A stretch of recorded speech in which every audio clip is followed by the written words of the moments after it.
Sandy Ryan joins me now, and it is the gambling capital of the world. And I'm just going to repeat what I said off camera. I know that you hate this. Fighting's your game. You don't particularly like to do the talking. I would love to play poker with you because you do wear your emotions. I mean, how did you find that? She's made no secret of the fact she thinks that you don't like going head to head with her, you don't like engaging with her. Was this the continued ploy that you were trying to starve her of ammunition, or were you just glad to get that all over? Yeah, you can just see in her face that she doesn't really like it, but she does like the talking and the cameras and that. It's not my forte. I'm here to fight Saturday night. I know this is part of the parcel, and I'm here doing it, but I will admit I don't like all this, but I like the fighting, so I'm putting it all together for Saturday night to bring it home. When she sits across from you like that and she's got the belt on her shoulder there, do you feel a little bit of, that's my belt, you're just keeping it warm, or is it not that deep? Yeah, just lending it to her for 6 months it's been, so I can bring it back to the UK. Yeah. How have you, you probably have been on social media. We put the Kay Koroma grab out, and it's out there now. She sort of had one or two things to say about your training team today. What did you make of that? Did you have any sort of thoughts about what she was saying? It was expected for her to talk about the training thing because she's been doing it ever since the first fight, and I just think, are you not bored of talking about it now? Because you said you've got your new trainer, Coffee, and he's the best thing. He's the missing puzzle. So why are you still running Kay's name through your mouth? I don't understand that bit, but yeah, everyone's different, and she just likes to keep going on about the same thing, so I'll just leave it to her. Well, you got an insight, brilliant access last night. Thank you so much for having us. But we had the pictures of you wrestling. We had with your coach. We had the pictures of you on the bike with Katie and one of the young amateurs that was in the gym.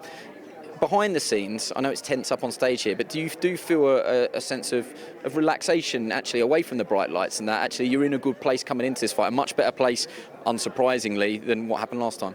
Yeah, like you said, you've seen behind the scenes, and we're having a laugh and a joke besides the hard work, and it just shows what a great camp we've had, and it just shows what a good bond me and Kay have, and I listen to him Saturday night and we'll get the job done. Do you want to give us a prediction? I haven't asked you yet, win at all costs, that's the obvious answer. But do you feel if you do put everything together on the night that you could have a statement performance, that you could, perhaps put a dent in her? Yeah, win at all costs, but when I'm putting my shots together and I'm not rushing like I was last time I was catching her, but then because I was so angry and emotional, I was going too much, falling in too much. Whereas this time, I'll catch her and I'll be looking. So we'll see if she's still standing. Thank you so much for talking to us. You've got to go and have some photos taken, and if you swing around this way, I'm just going to make my way across the stage. It is the champion. Hello, Mikaela. Good to see you. See you. Sandy just said to her, I asked her, what do you think when you look across the stage and Mikaela's sitting there with the belt? She said she's keeping it warm for me for the last 6 months. That's what she had to say. Oh, typical answer. We've heard that before. That's what she should think, right? She can't say any doubts she has in her head, but I'm sure she does have some doubts. There's a lot of controversy in her corner and her team, and she kind of took away my problems, but they're on her now. She's got the pressure on her, so I'm sure she's still going to have a lot of emotion in her when she comes to fight. She said that was a problem last time, but there's more emotion now, more tension now, so she just got to learn how to manage that. You will have seen Sky Sports social media. We were lucky we got to catch Kay Koroma last night, your former coach. I wonder if you saw those comments from him, and we had your side with Al Mitchell this morning, and he just he's an old sage, isn't he? He kind of just laughed it off, and yeah. I know that you said today you feel like you've got a better team now, but were you stung by any of the comments that went out last night? I think anyone who knows the story, for him to publicly say that I'm the backstabber and play the victim is gaslighting. It's gaslighting, and it's typical narcissistic behavior for him to do that. He's the one who decided to take on Sandy. I'm the one who had to go and find a whole new team. And he made his bed, so he needs to lie in it. I'm not going to go around protecting him. I'm not happy with the decision he made. ultimately it's his decision, but these are the repercussions. I'm not going to go protect him. I'm going to speak the facts and say what happened, and I haven't lied. Stop me when I'm lying. One of the most obvious things, though, is you can make the biggest point by beating her twice over 20 rounds. If she can't beat you, then surely you will have the right to say to Kay Koroma, you backed the wrong horse. Yeah, I mean, that's the biggest revenge, right? Going in there and just whooping her again, even better.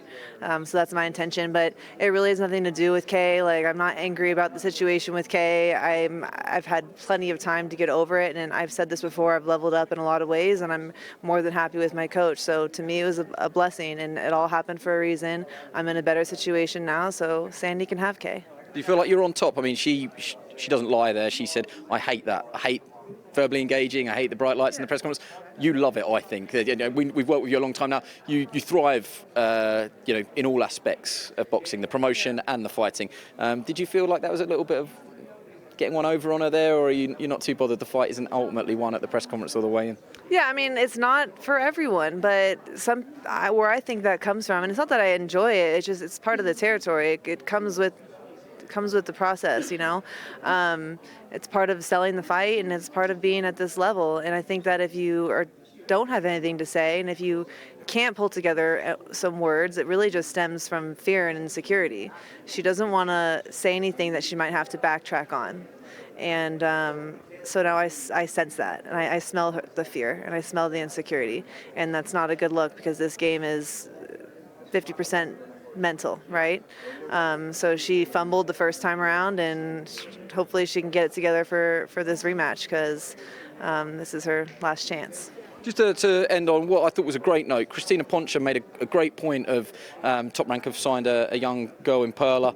Only had 3 that she makes the third female fighter that Top Rank have had. I think there is a slight different dynamic in female boxing in the UK compared to the US, but I really loved that the undercard fighters all sat up here and said, shout out to the ladies. You know, you look at the backdrop here, it is incredible. People have stopped us around the hotel saying, why are you here? And we say, we're here for the boxing. And they say, who are the 2 guys that are fighting? We're like, no, it's Mayer, Ryan. Yeah, I wonder if you can pat yourself on the back a little bit, that you're still part of this wave, still part of this movement. We're long past saying female boxing and male boxing, but if you do allow a little bit of celebration there, certainly to top the bill in Vegas, is a pretty big thing. It is, and it feels really good, and especially sort of just standing on the stage after the press conference with Perla and Sinisa. It was kind of like a full circle moment, like, okay, wow, it's like multiple generations here now. I'm glad that Perla is young. That's a very top-ranked thing for them to do. You know, they had the veterans in me and Sinisa, and that we were sort of like the testers, testing the waters, seeing if there was a market. And so it shows that we did our job to an extent, because they agreed to sign another female who's younger, who they can take time to develop and build and really turn into a star. So, Top Rank is very selective, and, that says a lot about Perla. But I know she's going to do great, and I'm just hope we continue to build our stable of women. Yeah, and fly that flag, because you are doing it. Thank you very much for giving up your time. You've got a bit more media to do, I sense. But, one thing I would say is it's really building up nicely here. The sense in the room, big room, a lot of press. There's press from all over the world here. The card's great, but top of the bill. I think we're going to get something special on Saturday night, because it was that good first time round. It should deliver second time.